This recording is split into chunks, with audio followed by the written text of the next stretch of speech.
Buonasera e ben ritrovati con l'informazione flash di New Sicilia. I principali titoli del pomeriggio. Il presidente dell'Assemblea regionale siciliana Gaetano Galvagno è intervenuto in aula riguardo l'indagine della procura di Palermo che lo vede coinvolto. Se domani decidessi di dare seguito alla richiesta di dimissioni, finirei per affermare un principio discutibile, quello che un messaggio attraverso canali digitali possa avere più peso della nostra Costituzione. Questo uno dei passaggi del suo discorso.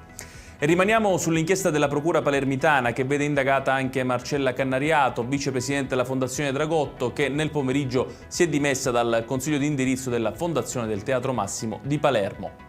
7 persone, tra cui dei minorenni, sono state arrestate dai carabinieri a Priolo, nel Siracusano, nell'ambito di un'indagine legata al traffico di armi. Dalle poche notizie trapelate, l'operazione è collegata ad un incendio scoppiato domenica notte ad un furgone utilizzato per la vendita di panini.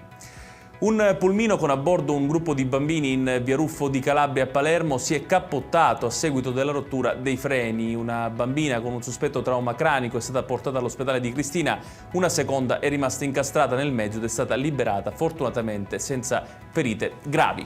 E chiudiamo con il meteo. Nella giornata di domani l'anticiclone nordafricano continuerà a garantire tempo stabile e assolato e a spingere verso l'alto la colonnina di mercurio. Caldo torrido è infatti previsto in tutta la Sicilia con bollino rosso a Palermo. Ed è tutto per questa edizione. Tutti i dettagli su queste notizie li trovate come sempre sul nostro sito www.newsicilia.it. Grazie per averci seguito e buon proseguimento di serata.